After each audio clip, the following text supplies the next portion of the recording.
Hello, this is Brighton Tram 53 Society. We're a group of people who for the last 10 years have been restoring the last Brighton passenger tram car, number 53. We also have in our possession the works car number 1.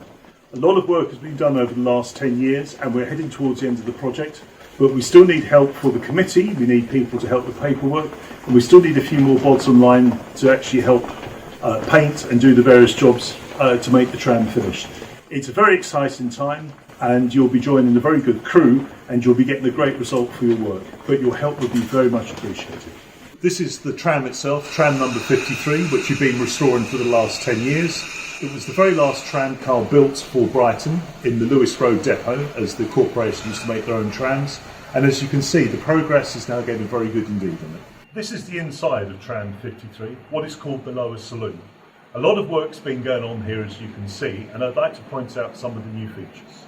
First of all, if we look up here, we have the mains cabling and the lighting cabling. The power supply comes through the roof on the trolley pole. The lights are almost ready to test. We also have the bell wire, that's important so you can stop the tram. You have a bell push here. Also on the floor, if we look down, are some of the upper deck seats. The tram itself is open topped and these seats have to survive the weather, which is why they're rather wooden and primitive. If we go further along, then we have some of the ceiling finishing panels that will go and cover all this. And if you can see, it's bird's eye maple, which is a very beautiful finish indeed.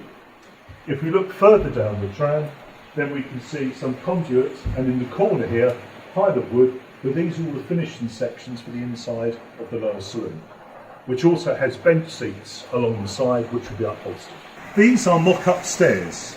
These are a full-size replica made out of MDF of the staircase. The tram's a double-decker and it's an open-top tram, which means you have no roof. So this has been very useful. The real stairs are now being manufactured, but this was very good for fitting and making sure the plans worked. The tram itself is obviously over here, and what we've got here is the undercoats. It's going to take about 7 or 8, maybe more undercoats to get a really deep finish on this tram. Now there's finishing strips get applied, but this gives you an idea. It will be burgundy like this with cream. And it takes a lot of rubbing down to get a lovely showground finish like an old traction engine.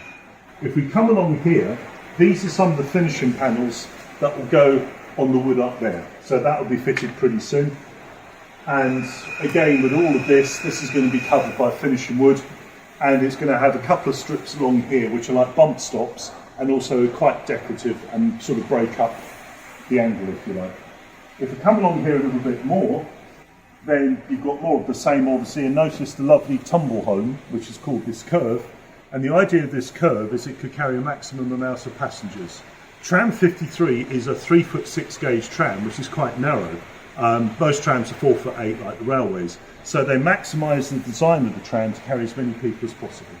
We're now on the other side of the tram, and I'd like to point out the inside of the cabins. There's obviously 2 because it's a tram. So if you look up here, you can see the hole, which is for the staircase. Remember, it's an open-top tram. You've got the bulkhead, which will have a sliding door. And then here, which you can't quite do at the moment, is where the driver stands. The driver stands at either end with the duplicate set of controls. The platform is where you get on, obviously, and the staircase in the corner meant you could access the upper deck as well. Under the staircase, which you won't see at the moment, will be either the electric resistor box, which converts the voltages, or the air compressor, which powers the brakes. A tram of this age actually had air brakes as well as manual brakes because Brighton was a very hilly place. Okay, this tram is a Gratz tram from Austria. It's number 225 and it's given to us 10 years ago for spare parts. Unfortunately, we haven't really used it very much as it's metric, but it's proved very useful over the years as a storage unit. I'm afraid, as you can see, it is slowly sinking into disrepair and oblivion, but it may well have served its purpose by helping us with space. Okay, so today's work, well, first of all, Louis, our cameraman, varnished these upper deck seats, which is very important. I myself did some more rubbing down and painted on the side of the tram on the decorative strips. Steve, the electrician, was testing the main circuit breakers, which are very important things. They're your first line of defence. And Simon Cole's been painting the seat bottoms, the shaped metal pieces, so we can actually put some seats together for the open deck. Thank you very much for watching. This is Brighton Tram 53 Society.